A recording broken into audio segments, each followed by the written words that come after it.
오랜 시간 미 해병대 전투기 비행사로 복무한 도널드 키워 소령은 1955년 저서 비행 접시 음모를 공개합니다. 책은 UFO의 존재를 은폐하려는 정부의 비밀 프로젝트에 관한 내용을 담고 있었는데요. 그 중에서도 가장 기괴한 사건으로 소개되며 주목받은 사례는 킬로스 공군기지 전투기 실종 사건이었죠.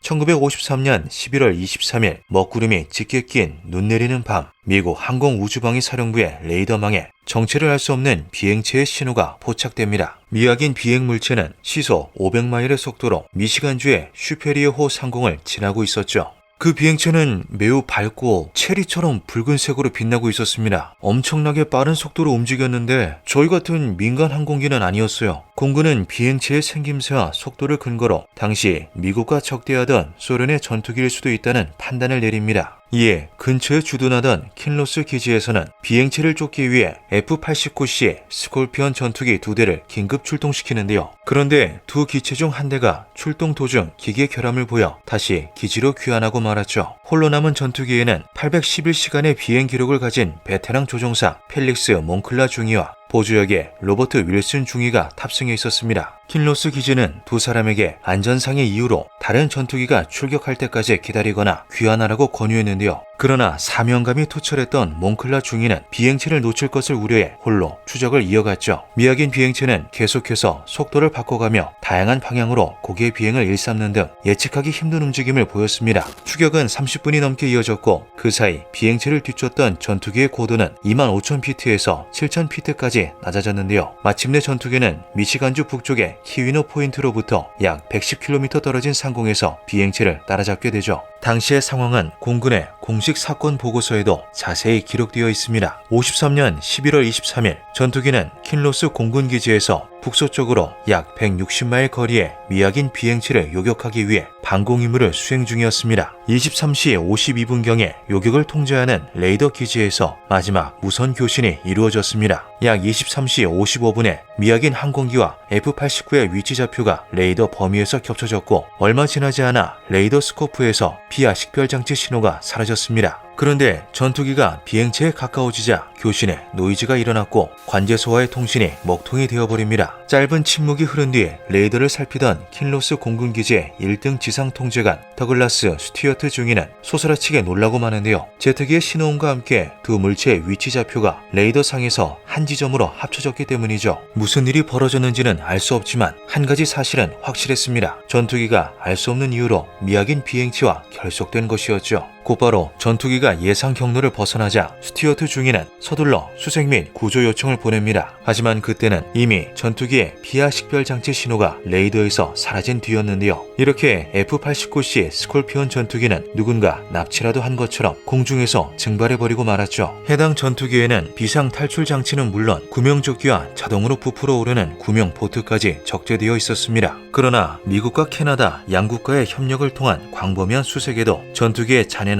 탑승자의 흔적은 전혀 찾아볼 수 없었는데요. 미 공군은 사건 직후 전투기가 미확인 비행체와 함께 흔적을 감췄다고 발표했지만 곧바로 입장을 바꿔 발표를 번복했죠. 식별된 미확인 항공기는 캐나다 위니펙에서 서드베리로 비행하는 캐나다 왕립공군 다코타 C-47 일련번호 VC-912 항공기였습니다. 추격 당시 7,000피트 상공에서 북부 슈피리어 호수를 서쪽에서 동쪽으로 가로지르고 있었습니다. 새롭게 발표된 내용은 지상 통제 레이더의 운영자인 스튜어트 중위가 레이더의 운영 범위를 잘못 파악했고 그로 인해 모든 사건 경위에 수정이 가해졌다는 것이었습니다. 공군은 미확인 비행체의 정체가 캐나다 왕립공군의 다코타 항공기였다고 밝혔는데요. 또한 스콜피온 전투기의 추락은 조종사 몽클라 중위의 실수로 인한 것이었다고 덧붙였죠. 몽클라 중위가 평소 잦은 현기증을 호소했다는 사실을 토대로 비행 중 심각한 현기증으로 인해 추락한 것으로 보인다는 추측이었습니다. 하지만 미 공군의 주장은 곧바로 거짓임이 드러나고 말죠. 발표 직후 캐나다 정부는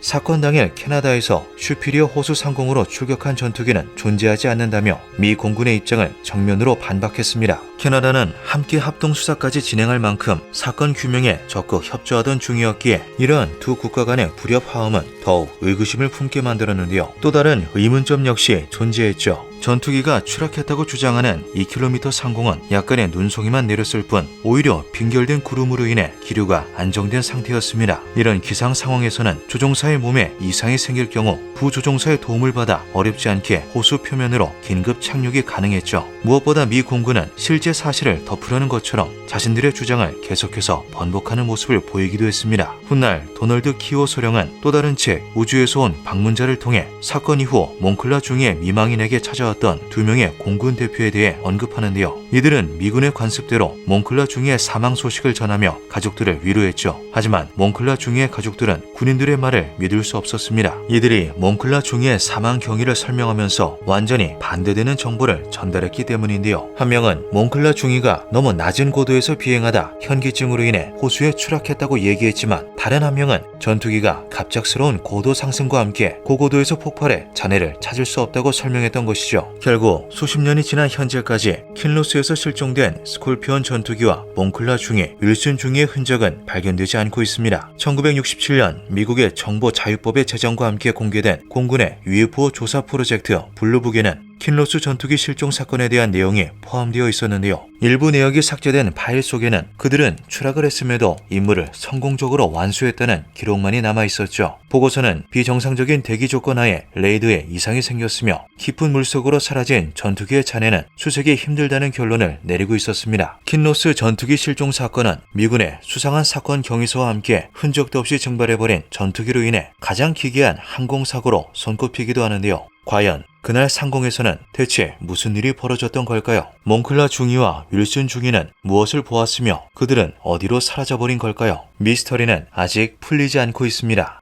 기묘한 밤이었습니다.